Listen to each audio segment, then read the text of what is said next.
Kasus penganiayaan yang dilakukan anak pejabat pajak, Mario Dandi Satrio, 20, terhadap anak salah satu pengurus pusat GP Ansor, Kritalino David Ozora, 17. Paman David, Rustam Hatala menceritakan awal mula pihak keluarga mendapatkan informasi jika David menjadi korban penganiayaan. Awalnya, Rustam menyebut ayah korban, Jonathan Latumahina mendapat informasi dari wali kelasnya pada Senin, tanggal 20 Februari tahun 2023 jika anaknya dilarikan ke rumah sakit.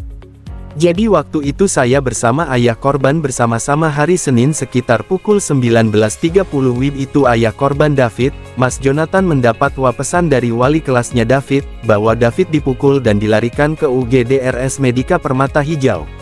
Setelah mendapat pesan itu, kata Rustam, Jonathan bergegas mendatangi rumah sakit untuk mengecek kondisi anak pertamanya tersebut. Langsung saat mendengar kabar itu langsung ayah korban ke rumah sakit untuk memastikan informasi tersebut karena wali kelas menyatakan nomor orang tua dari teman David yang mengantar David. Rustam mengatakan Jonathan sangat kaget melihat anaknya itu mendapat luka cukup serius di bagian wajah sebelah kanan akibat penganiayaan tersebut. Bahkan saat itu, David tidak merespon suara hingga selalu kejang-kejang di rumah sakit sehingga dipindahkan ke Rumah Sakit Mayapada, Jakarta Selatan.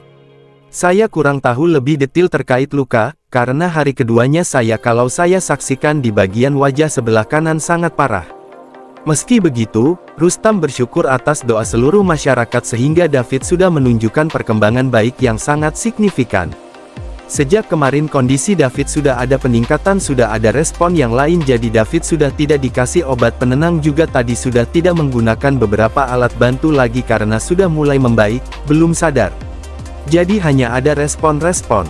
Sebelumnya, aksi penganiayaan dilakukan oleh salah satu pejabat Direktorat Jenderal Pajak DJP, Jakarta Selatan bernama Mario Dandi Satrio, 20, terhadap anak petinggi GP Ansor, David 17M.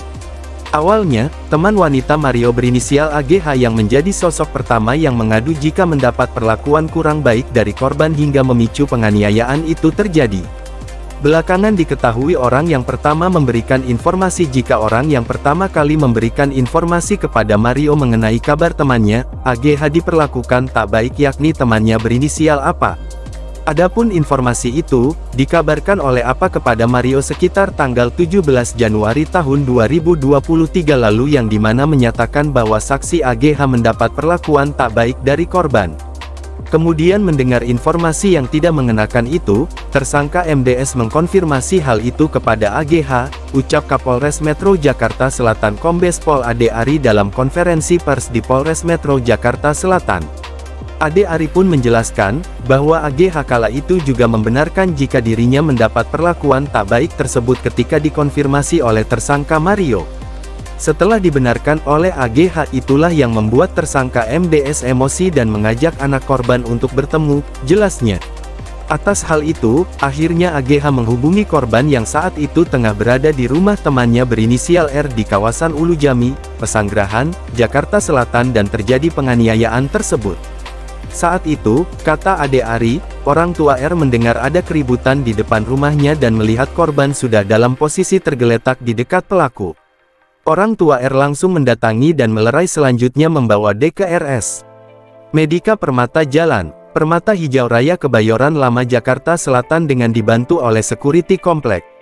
Lalu, pelaku berhasil ditangkap oleh security Jomplek dan diserahkan ke Polsek Pesanggerahan untuk diperiksa. Ade Ari menyebut saat ini Mario telah ditetapkan sebagai tersangka dan ditahan. Ia dijerat dengan pasal 76C Junto pasal 80 UU nomor 35 tahun 2014 tentang perlindungan anak dengan ancaman pidana maksimal 5 tahun subsidiar pasal 351 ayat 2 tentang penganiayaan berat dengan ancaman pidana maksimal 5 tahun.